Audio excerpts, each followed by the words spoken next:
I grew up in a Christian family, but I saw Christianity as just a culture and not as the source of truth, so I concluded that God was man's imagination.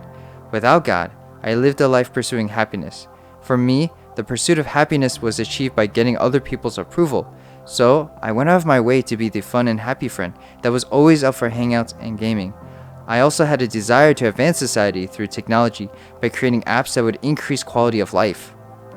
While trying all these things, I felt directionless, empty, and alone. I remember I felt burnt out and frustrated with helping others and not receiving the appreciation I thought I deserved. So I turned to romantic relationships for my hope of happiness. However, the relationship brought scars on my self-worth as I blamed myself for the conflicts and problems in the relationship. I created a mask to appear happy and put together, but inside I was cynical, self-pitying, and apathetic. I knew that I needed to change, but I didn't have any direction. Then I came across a psychologist and author on the internet. He showed how much truth biblical characters and stories had for life, for my character, and in determining a purpose for life. Over time, I became open to the Bible, so I started to look for a church to try to find out more about life and its purpose. At my first church service, I got to experience the truth of God's word through Psalm 1. This message described two kinds of life. One of chaff, which is a life of being blown by the winds like society, friends, and family, ultimately directionless. In contrast, the blessed life is firmly rooted like a tree based on timeless values that he prioritizes and lives out in his life. There was something about the imagery of that rooted tree that made me hungry for more messages. From then on, I continued to go to service to search for life's answers. I attended the Good Friday and Easter services, and more of Christianity started to make sense. I began to understand that there was a God, and his love was chiefly shown to me through the cross of Jesus. I understood that Jesus cared for me so much that he underwent excruciating pain to forgive me and free me from my sins so that I can live a fulfilling life in a relationship with God. However, I still had a misunderstanding about forgiveness, especially with regard to my present sins. I imagined that God's forgiveness was conditional and that God was saying, "Yeah, I forgive you, but don't do that ever again." So whenever I sinned, I tried to make up for my wrongdoings. I would try to wake up early to do devotions, to read Christian books, and to pray, but I kept falling into sin. Over time, I grew tired of my relationship with God because I couldn't prevent myself from sin. I felt burdened with guilt that I couldn't live up to God's righteousness. I struggled with this misconception of God's forgiveness until I went to an online retreat where I was finally addressed. One of the speakers asked a hypothetical question. What would you do if you had a magical ring that made you invisible? I thought, initially, I would use it for good, but alone and isolated, I would do horrible things to others for personal gain. The reality of an invisible ring was not far-fetched because the internet is that, giving semi-anonymity, and I was familiar with all the darkness that came from that. This truth challenged me deeply about the kind of person I would become, a person consumed by my pleasure. Jesus says in Mark 7:20-23, "What comes out of a person is what defiles him. For from within, out of the heart of man, come evil thoughts, sexual immorality, theft, murder, adultery, coveting, wickedness, deceit, sensuality, envy, slander, pride, foolishness. All these evil things come from within and they defile a person." Evil doesn't come from external sources, but within my heart.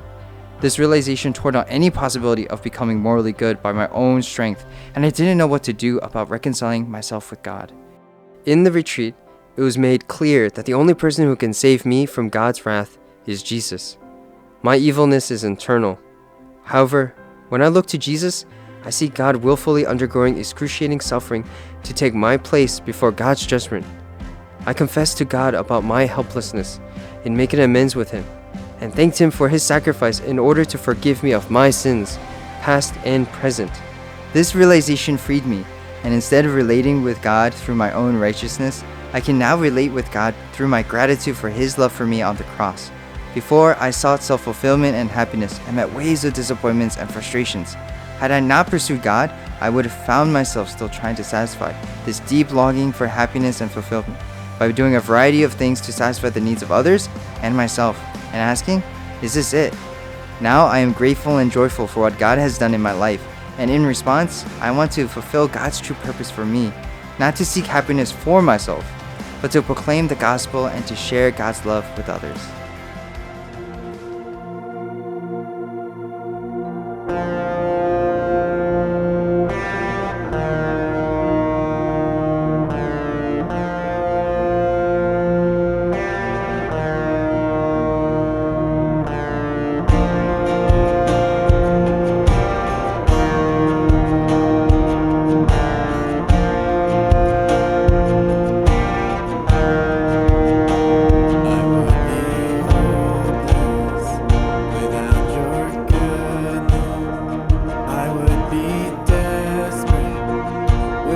Your love, slave to the darkness.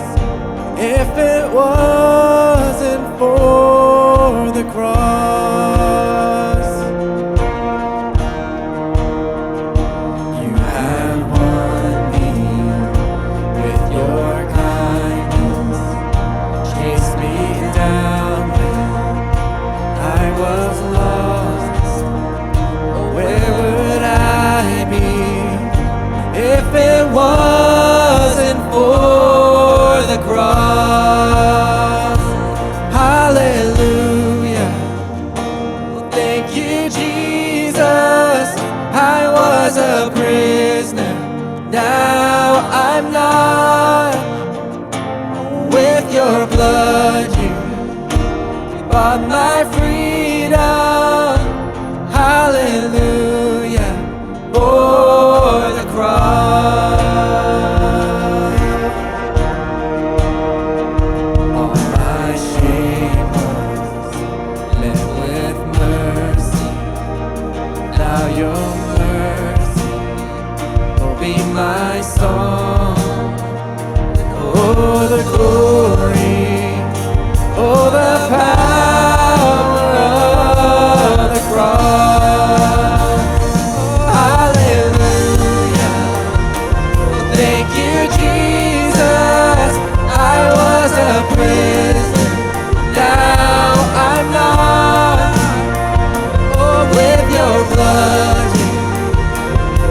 My freedom, oh hallelujah, for the cross. By your stripes I'm healed, by your death I live. The power of sin is overcome, it is finished, it is done. By your stripes I'm healed, and by your death I live.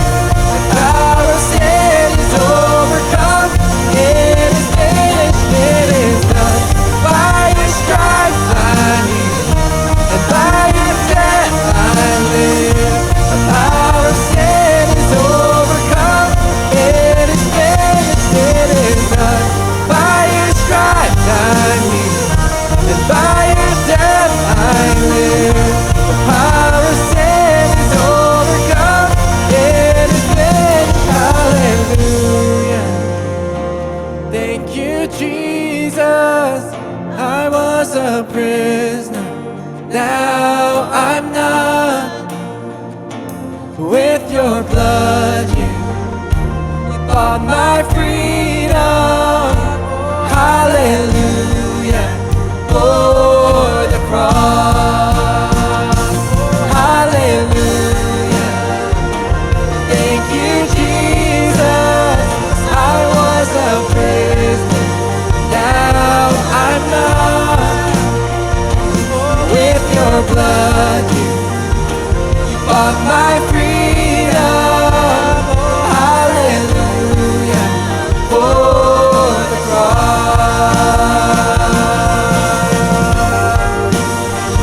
Oh, by the cross.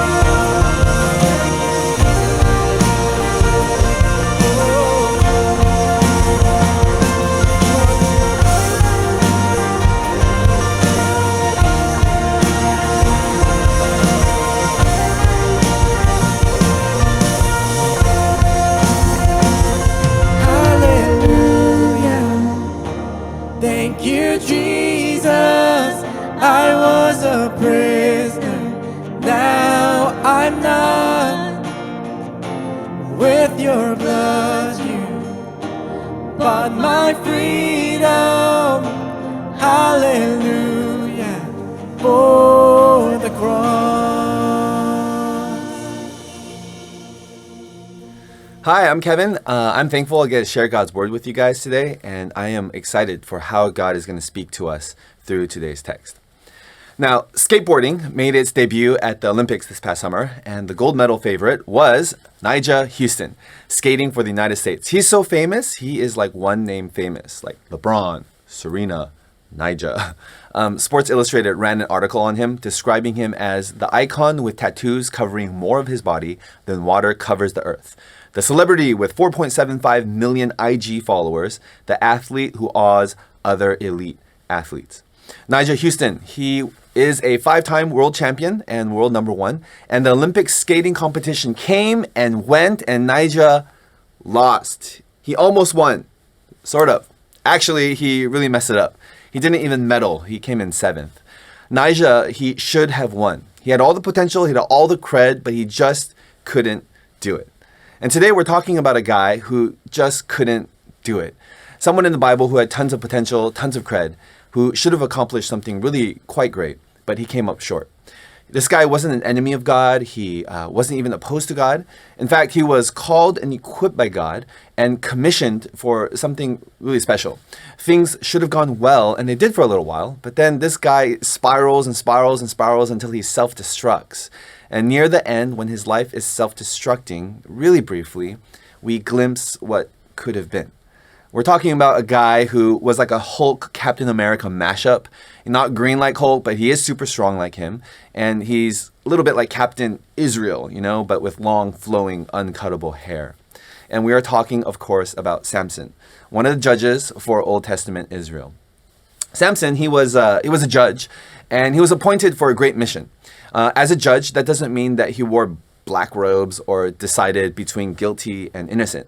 The judges were leaders of ancient Israel, even before there were prophets and there were kings. So what was the purpose and what was the life goal for these judges? Well, they were to be deliverers, militarily and spiritually.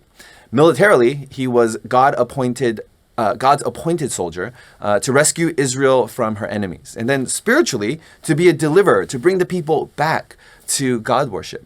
Samson, he was equipped for a special and noble mission. And to help him, God gave Samson superhuman strength. Like, he was a really talented guy.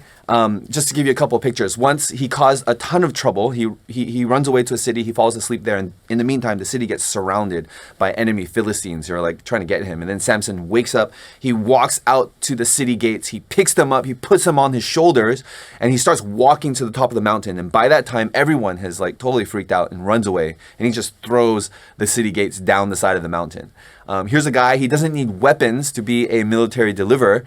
Turns out he can use anything, like whatever he finds around him. Like, he picks up the jawbone of a donkey one time and he walks around and he just wrecks an army that was sent to capture him. Samson, he's also really fast. He's got fast twitch muscles, I think, because he hand catches foxes. He just kind of reaches out and grabs them. He catches 300 of them one time. And I don't know how long it took him, but he tied them all up tail to tail, and then he does this kind of cruel thing. He lights their tails on fire and releases them into the fields of the enemy, burning up the enemy food supply. I know there must have been an easier way to aggravate the Philistine army, but that's what Samson chooses to do. It's a little cruel, it's kind of creative, and it's a little comedic in a dark sort of way. So here's Samson, he's got so much strength, so much promise, so much potential. And what is it that he does with all of that? All he does, as we will see, is prank a lot of people, almost treating life like it's one big practical joke. And the whole time, the God that he was dedicated to from birth to serve. Samson hardly pursues God at all, choosing instead to just pursue his own appetites. It's really bewildering. It's really tragic. It's kind of like getting a Tesla, having it on the garage and just going in there to use it for AC when the weather gets hot. Like, there's so much potential that's unrealized.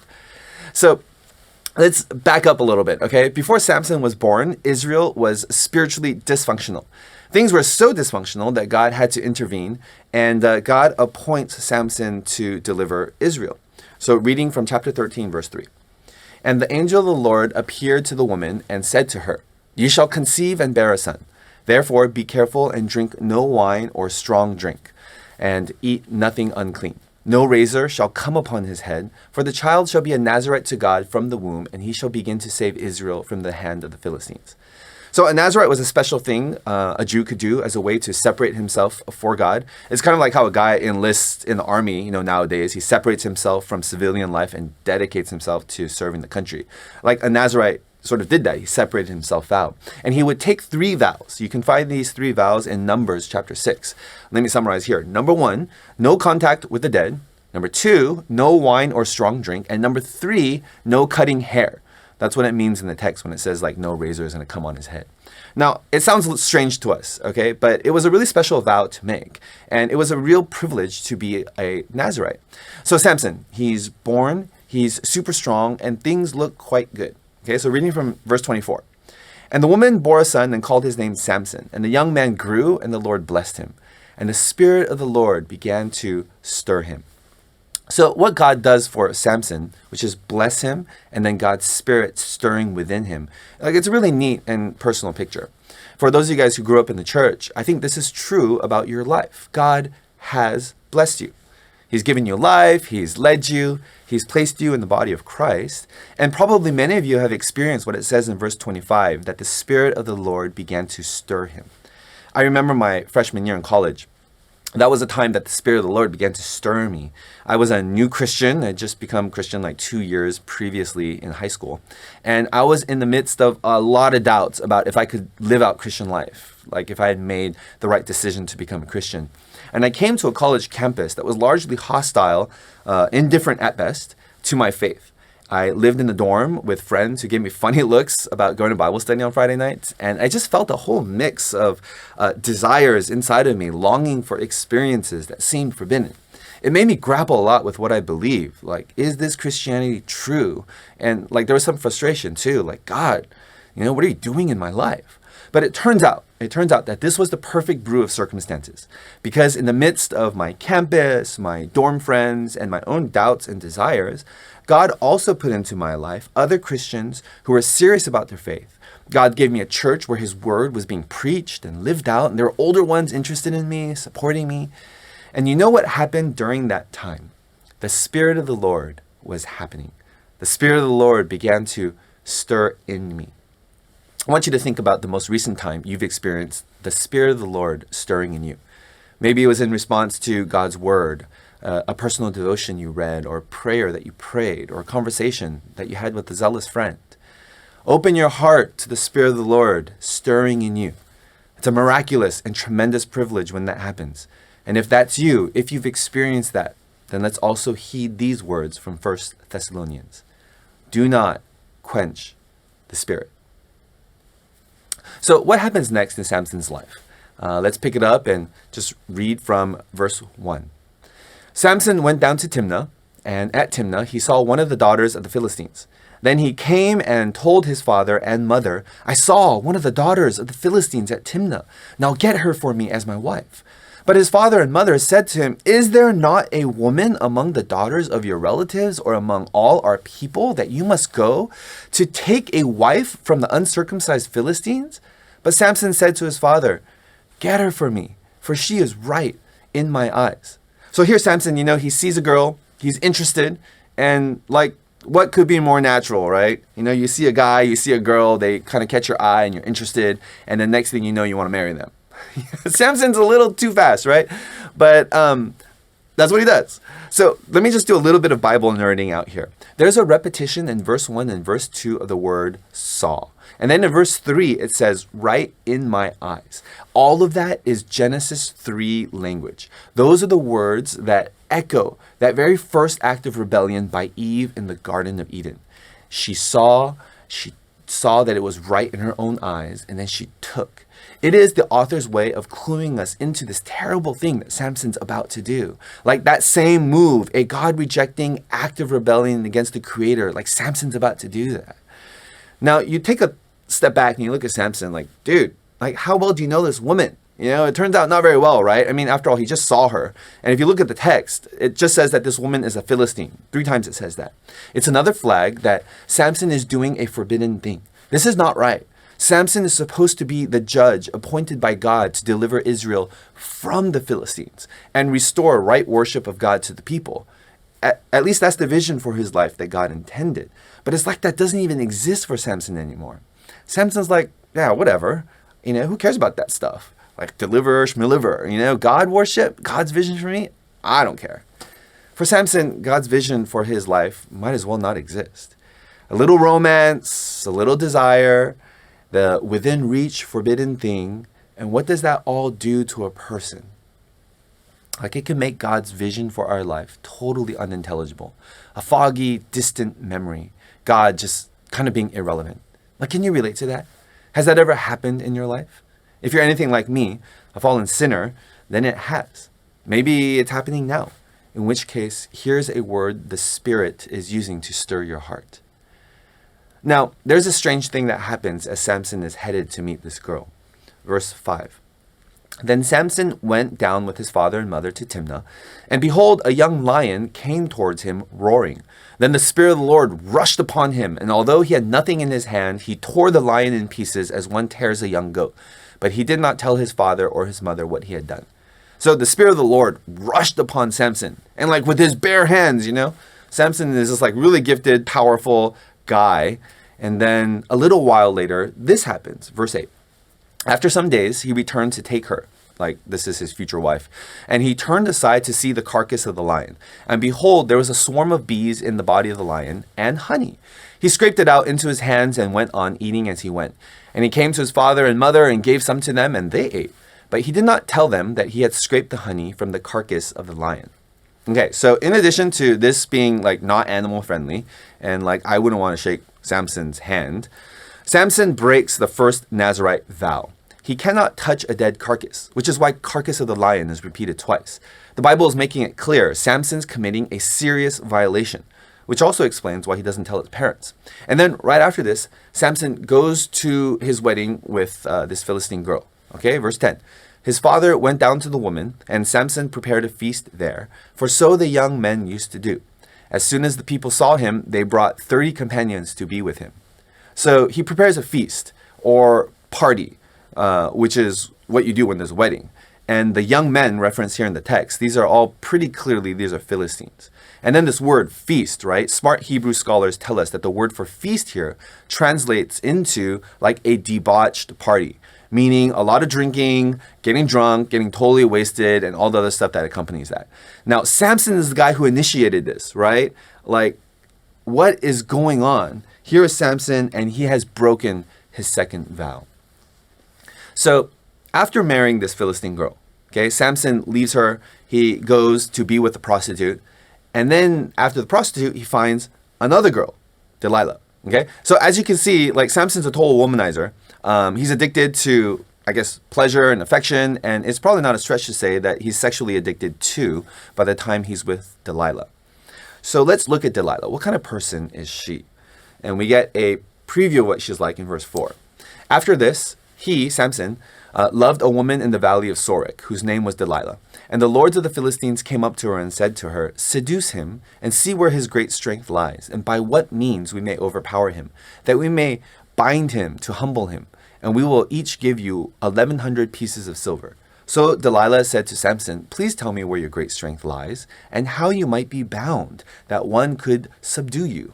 Like, I just want to know. Okay, so Delilah's she's a gold digger and she's a backstabber. All right, she's out to betray Samson. You got to think like, okay, why are the Philistine lords willing to pay so much?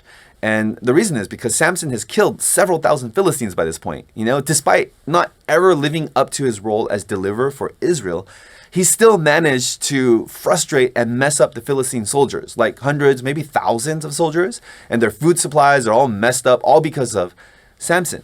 And I think it's worth noticing that God does use Samson. Sometimes it's a result of what Samson does, and other times God uses Samson in spite of what Samson does. There's a lesson here, which is that God uses even people who are disobedient to accomplish his purposes. When he does that, that's his mercy. If God is using you despite some disobedience in your life, don't be fooled, thinking that you're getting away with disobedience, that you're successfully cheating God. It caught up to Samson It's caught up to me in my life. And you know what? It will catch up to you too. So Delilah, she's not even subtle. She's got no style at all, right? She just straight up asks Samson his weakness. And he tells her some fake story, and then she does exactly that thing, like that night, and tries to sick the Philistines on him, only for Samson to rise up and pound the Philistine soldiers who were trying to ambush him. Now, that sounds ridiculous, okay? But Delilah does this 3 times, and Samson participates in this 3 times. The first time you'd be like, Samson, like Delilah, bad news, get out of there. But Samson's crazy. He just stays put. Samson knows this woman is bad for him. I mean, after all, that's why he gives her sort of the fake story about the secret to his strength. Okay, so what happens next? Verse 15. And Delilah said to him, "How can you say, 'I love you,' when your heart is not with me? You have mocked me these 3 times, and you have not told me where your great strength lies." And when she pressed him hard with her words day after day and urged him, his soul was vexed to death. And he told her all his heart, and he said to her, "A razor has never come upon my head, for I have been a Nazirite to God from my mother's womb.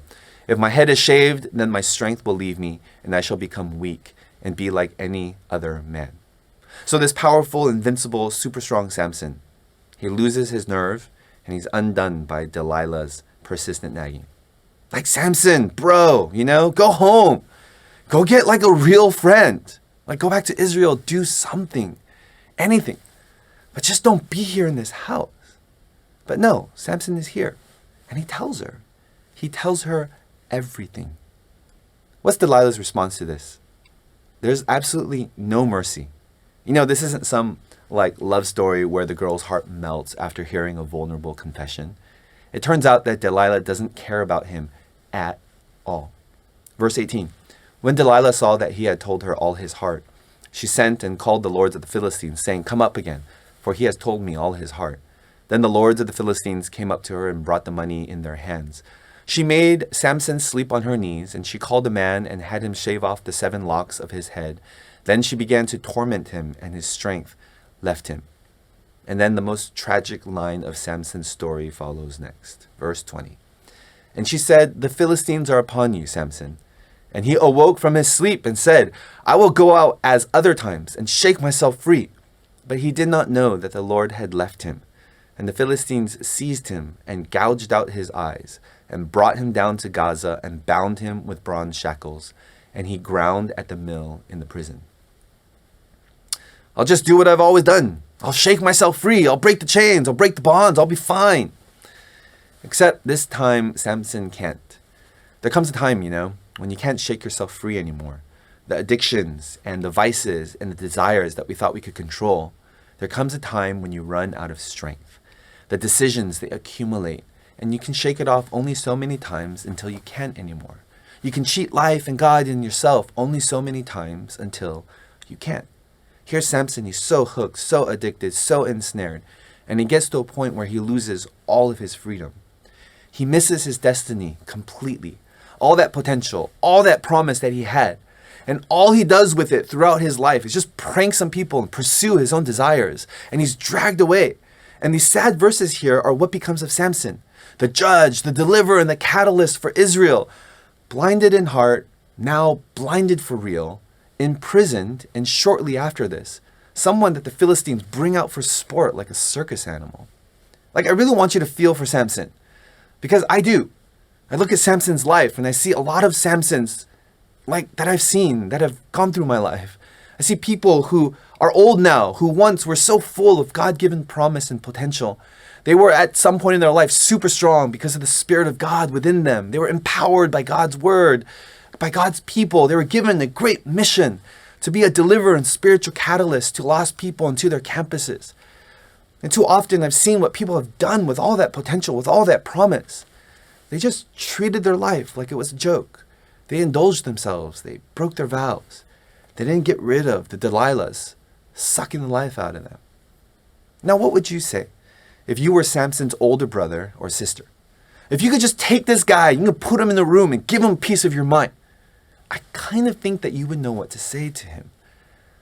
The art of following God is to learn how to say that speech, not to other people, but to yourself. when you're being a fool and you're wasting the life and the spirit that God has given to you, to know how to slam on the brakes and give yourself that speech, that's a skill that we all need to know how to do. What is Delilah's vision for Samson? So clear, right? It's like ruin him, tie him up, rob him of his strength, choke his freedom, get some money out of that. Like, she's got no love, no care for him. What's the vision that our culture has for your life? If you're a college student, our culture and our campuses have given you the vision that you are to maximize your freedom. For you, like, to maximize your freedom, this awesome thing that you have, freedom, autonomy, the choice you have of where you're going to invest all of your talents, all of your potential and resources. And how are you supposed to use this great gift that each of you guys have? What are you going to spend it on?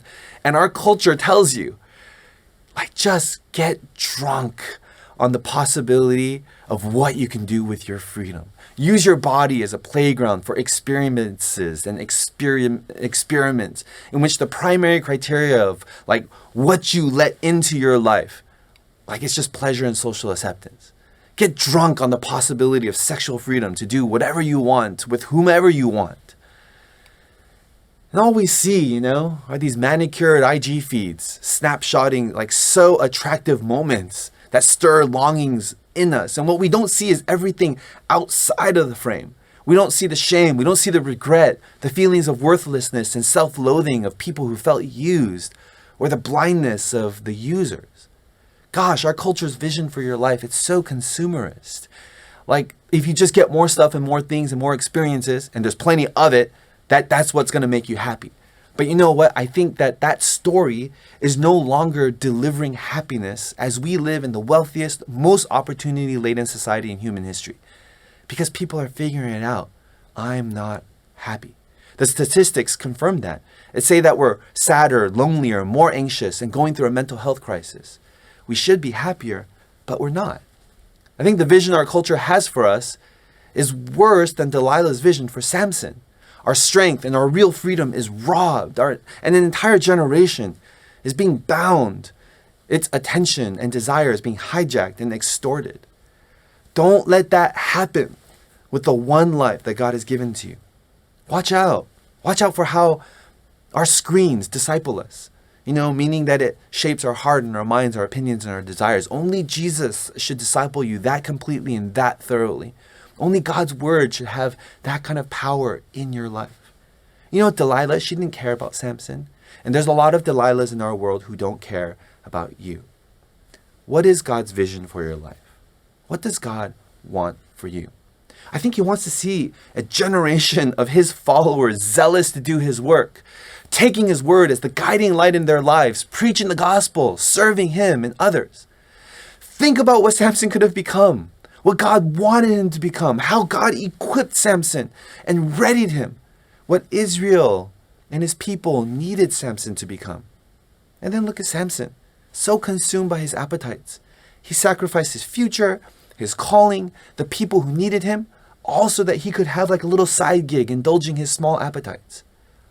I want to end with this final picture that we get of Samson. I think it's his defining moment.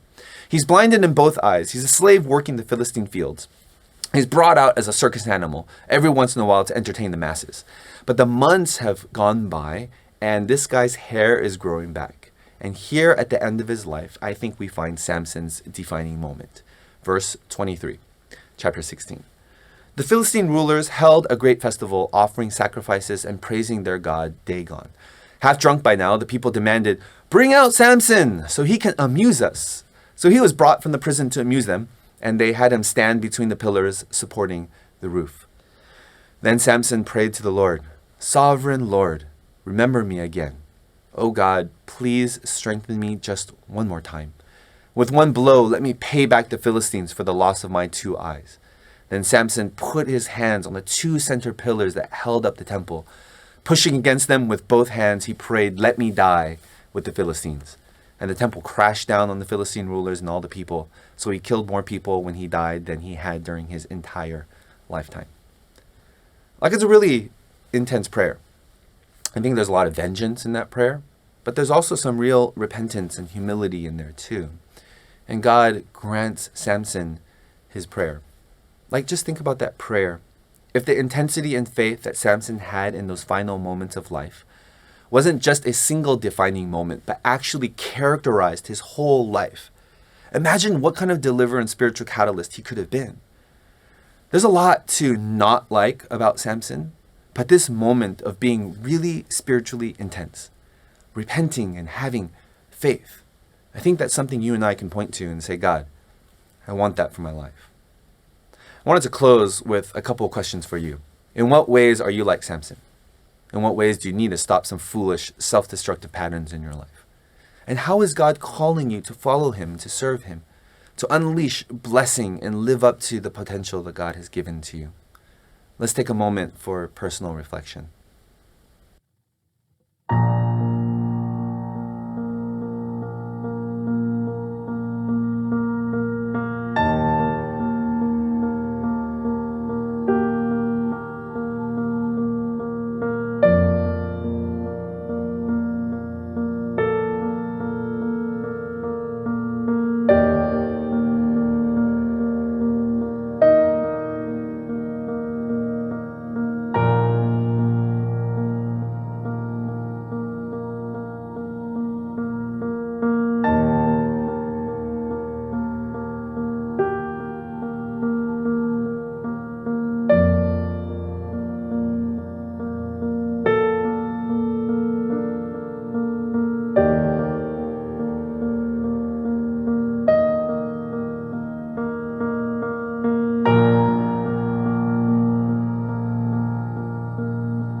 Please join me in a word of prayer. God, I thank you so much that you give us this precious life. There is so much potential that you have poured into each and every one of our lives. Not that we can use it to indulge our appetites and pursue after trivialities, but Lord, to offer it up to you and to say, God, please use me. I pray that, Lord, you would set people free from their addictions and their lies and their darkness, and that the vows and promises that are being made today, that, Lord, they would be offered up to you, and that your Spirit would come alongside them and stir in them so that they can be free to be the deliverers that you have called all of us to be. Lord, I thank you. Help us to join in your grand mission to deliver a generation that deeply needs the love of Christ. We thank you and we pray all of this in Jesus' great name. Amen. Hey, thanks for joining us today. Really pray that God would bless you in this upcoming week.